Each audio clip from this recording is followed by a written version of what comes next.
We're looking at Island in the Sun by Weezer, but we're looking at the correct voicings. In other words, we're not going to play E minor like this. We're going to play E minor like that.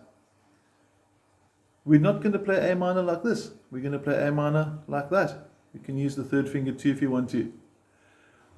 D we're going to keep the same. And G we're not going to play like this. We're going to play like this.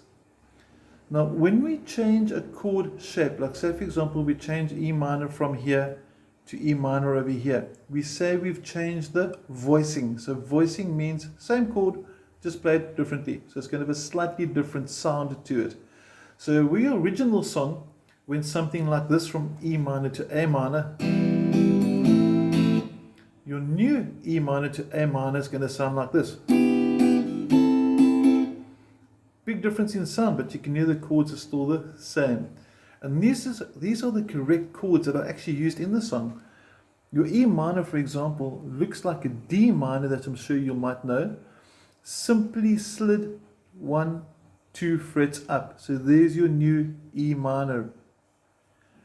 Your A minor is basically one finger. You can use pinky or ring finger or second finger. I wouldn't do the first, it's too much movement. But basically across the bottom 3 strings. Now the only catch here is that we mustn't strum the top strings, because if we do, it's going to sound ghastly. Check this out. I'm going to play now and strum all 6, and listen how horrible it sounds. Doesn't sound good, but listen to this. So we need to watch to only strum the bottom 3 strings. Now on the rhythm pattern, if you've started with this video first and you haven't learned the rhythm pattern is simply going to go down, down, up, down, down, up, down, down, up. Okay, just completed the entire sequence. And what's unique about this strumming pattern is that it uses all 4 chords to make up the entire pattern itself.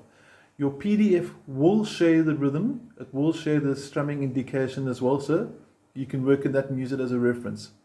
Now to finish off the chords, you've done E minor and A minor. We got that. Like I said, D is going to be the same. And the G is going to look like this. Now we're only playing the bottom 3. So if you think of F, which is like that, correct? And I take it F, F sharp, there's my G. And if I'm only strumming the bottom 3 strings, I don't need that ring finger. That's my new G. Okay. So if I take it through now, I'm going to focus more specifically on the fretting hand. Watch the new chord shapes. There's my E minor. And it's going to go through something like this. 1, 2, 3, 4. And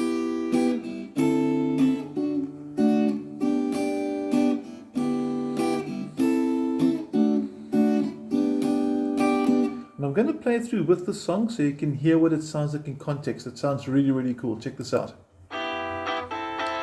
1, 2, 3, 4, and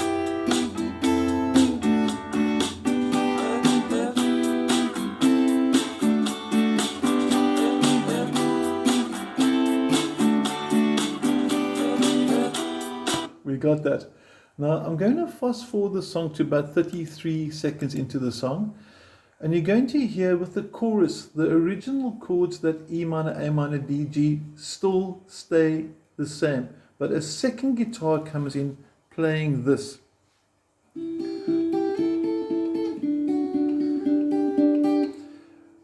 So if you've got a friend that you're busy jamming with, get them to play the basic chords and you do this, and it sounds pretty sweet. It sounds really, really nice. Now on the tab, you'll see underneath where it says guitar 2 plays this riff during the chorus. Finger 1 is on fret 8, middle finger on fret 9 on strings 2 and 3 simultaneously. And on the picking hand, let's just have a focus on him quickly. You're simply just doing this. Nice and easy movement there. Thumb is picking the third, first finger's picking the second, and you just got this movement the whole way through. You can see it there.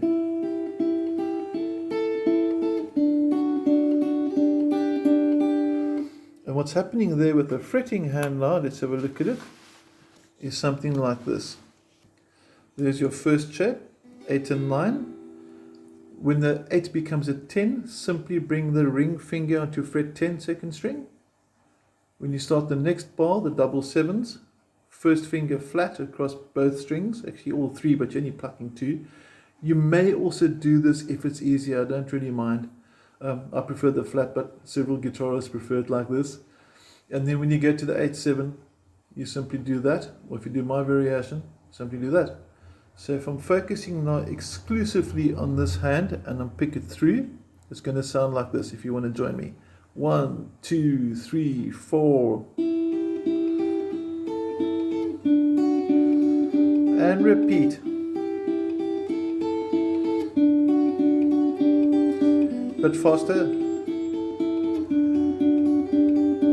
It's as simple as that. And that sounds really cool if the one guitarist does that while the other guitarist plays these chords.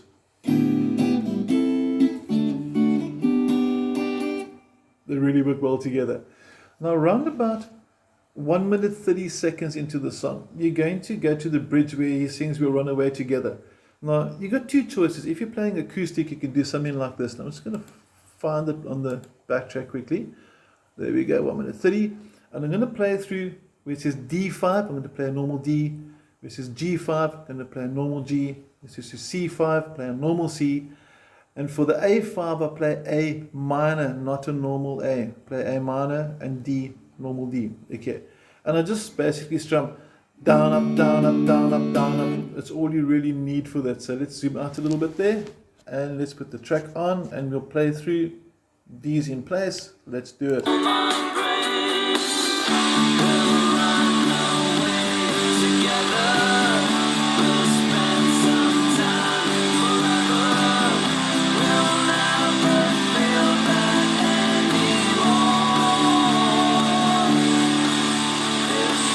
Now it's quite noisy if you listen to the original because it's got a overdrive joining the whole way through, which actually really sounds pretty sweet. So what I'm going to do is I'm going to go to my amplifier, moving my switch to the back. Now if you've got an acoustic guitar, you can actually skip this part because it's obviously not going to work for you. But I'm going to, for the electric players, give you an overdrive sample. You can hear that sound there. That's overdrive. Okay. Now, you need to know where your power chords are. They're quite simple. D5, 5 means power chord. It's the symbol for it. There's a whole reason why 5 means power chord, but that's another study. You can use fingers 1 and 3 or 1 and 2, and D5 finds itself at fret number 5, 5th string, pinky or ring finger, fret number 7 on the 4th string. And it's simply going to go 2 and 3 and 4 like that, so you let it ring. And then for G5, same shape, but the top 2 strings fret 3 and 5. So when you change from the D, you can see that the shape remains static, but its positioning changes as well as the strings.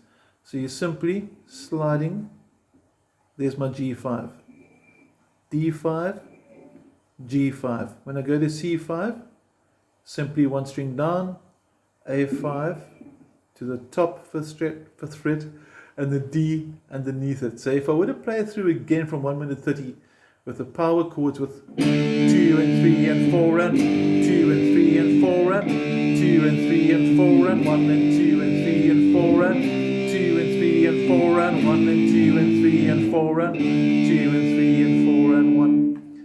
It would be something like that. Let's try it with the song.